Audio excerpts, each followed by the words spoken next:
कुछ कहानियाँ सिर्फ डराते नहीं, वो दिल के अंदर एक दर्द छोड़ जाता है। आज मैं एक ऐसे कुत्ते की कहानी सुनाने जा रहा हूँ जो इंसान तो नहीं था, लेकिन इंसानियत का सबसे बड़ा मिसाल था। ये कहानी है कालू नाम के एक कुत्ते का, जो कालीघाट के पुराने गलियों में घूमता रहता था और वो हर रात अपने दोस्त का इंतज़ार करता था। इस कहानी में एक लड़का था जिसका नाम था सुमन। वो एक आम ऑफिस वर्कर था जो हर रात 10 बजे बस से उतरता और कालीघाट के पुराने गलियों से होकर अपने घर जाता था। उस गली के कोने में एक कुत्ता हर रोज उसका इंतजार करता था। काला, मासूम, आंखों में प्यार, उसका नाम था कालू। और सुमन हर रोज की तरह वहाँ पे आता है और बोलता है, अरे कालू, आज फिर से तू पहले आ गया, चल ये बिस्किट ले। और उन दोनों में एक बहुत ही अच्छा दोस्ती हो गया था।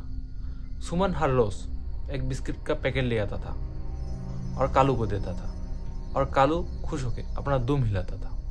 पर आखिरी कुछ दिनों से कालू कुछ बदला बदला लग रहा था। कालू हर रात एक पुराने गली की तरफ देखता रहता और बिना वजह भौंकता था। कालू कभी हवा में भौंकता था तो कभी अंधेरे में। ये सब कुछ सुमन नोटिस कर रहा था, लेकिन वो इग्नोर कर देता था। फिर एक दिन सुमन हंसते हुए बोलता है, क्या हुआ कालू, वहाँ पे कोई भूत है क्या? फिर कालू के सर पे हाथ दे के बोलता है, तू भी ना पागल है क्या? पर कालू पागल नहीं था। वो महसूस कर रहा था कुछ ऐसा जो सिर्फ आंखों से नहीं दिखा जा सकता था। और फिर उसके अगले 2 दिनों तक सुमन घर वापस नहीं लौटता, क्योंकि ऑफिस के काम से उसे फुर्सत ही नहीं मिलता। लेकिन फिर भी कालू उसका इंतज़ार अगले 2 दिन तक करता रहा। और तीसरी रात बारिश हो रहा था और 10 बजे से लेके 11 बजे के बीच सुमन बस से वहाँ पे उतरता है और कालू सुमन को दूर से देख के उसके पास दौड़ के जाता है और उछलता है और अपना दुम हिला रहा होता है, जैसे खुशी से पागल हो गए।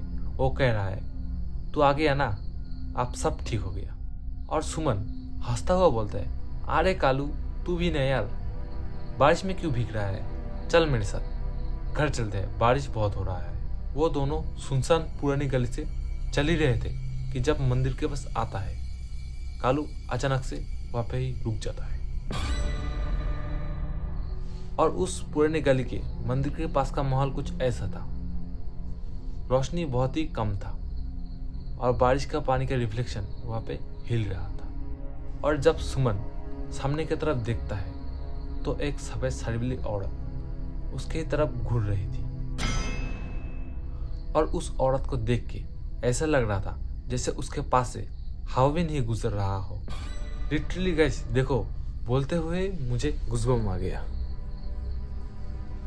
सुमन कंफ्यूज होके डरते हुए बोला, अरे मैम, इतनी रात को आप यहाँ पे क्या कर रहे हो? सुमन के कहने के बाद वो औरत अपना पैर उठाता है और जब सुमन ने देखा तो उस औरत का पैर उल्टा था। लिटरली गाइस, उस औरत का उल्टा पैर देख के सुमन का वहीं पर ही फट चुका था।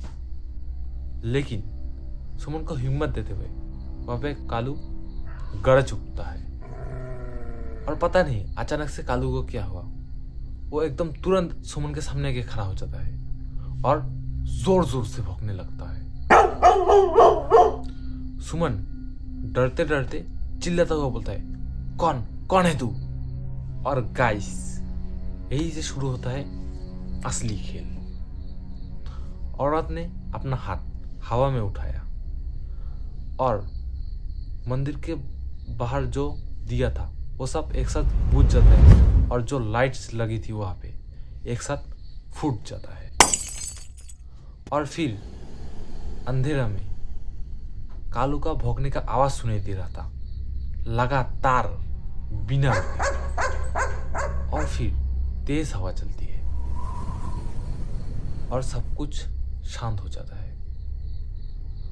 और लास्ट सुमन देखता है एकदम धुंधला धुंधला कि कालू उस सफेद साड़ी वाली औरत के ऊपर कूद जाता है। फिर सुमन वहीं पे बेहोश हो जाता है और अगले सुबह लोगों ने मंदिर के बाहर सुमन को बेहोश गिरा हुआ मिला और उसी के बगल में कालू बेजान पड़ा था। लेकिन कालू के चेहरे पे एक अलग ही सुकून था।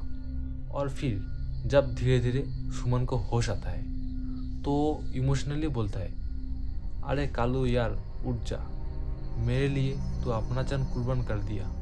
लोग कहते हैं वो औरत एक श्रापित आत्मा थी जो हर अमावस की रात वहीं से किसी न किसी इंसान को अपने साथ ले जाती थी। लेकिन इस बार उसके बीच कालू आ गया था। उस इंसिडेंट को देखने के बाद लोगों ने कहा शायद कालू को खुद भगवान ने सुमन के रक्षा के लिए भेजा था।